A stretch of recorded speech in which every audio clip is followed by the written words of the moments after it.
আমি ব্যাপারটা শুনলাম, দেখেছি। আমরা তৎক্ষণাৎই ব্যাপারটা বিষয়ে আমরা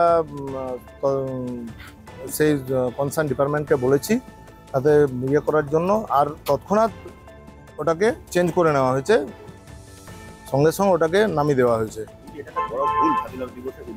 হ্যাঁ, ওটা বাঁধার কারণে হয়তো টেকনিক্যালি কিছু একটা ফল্ট হয়েছিল, ও সঙ্গে সঙ্গে ওটাকে আবার কারেকশন করে দেওয়া হয়েছে। কনসার্নিং ডিপার্টমেন্ট সঙ্গে সঙ্গে ওটাকে ঠিক করে দিয়েছে।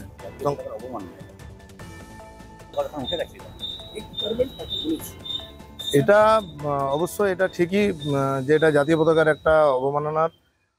সেই ডিপার্টমেন্টকে বলেছি আমি, সেই ডিপার্টমেন্ট সঙ্গে সঙ্গে তৎক্ষণাৎ পতাকা বাঁধার আগে ও নামিয়ে দেওয়া হয়েছে, নামিয়ে আবার তৎক্ষণাৎ ওটি সঠিকভাবে উত্তোলন করা হয়।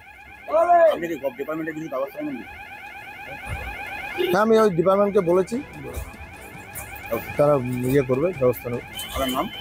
আমার নাম অনিরুদ্ধ দে, স্টেশন ম্যানেজার বাঁকুড়া।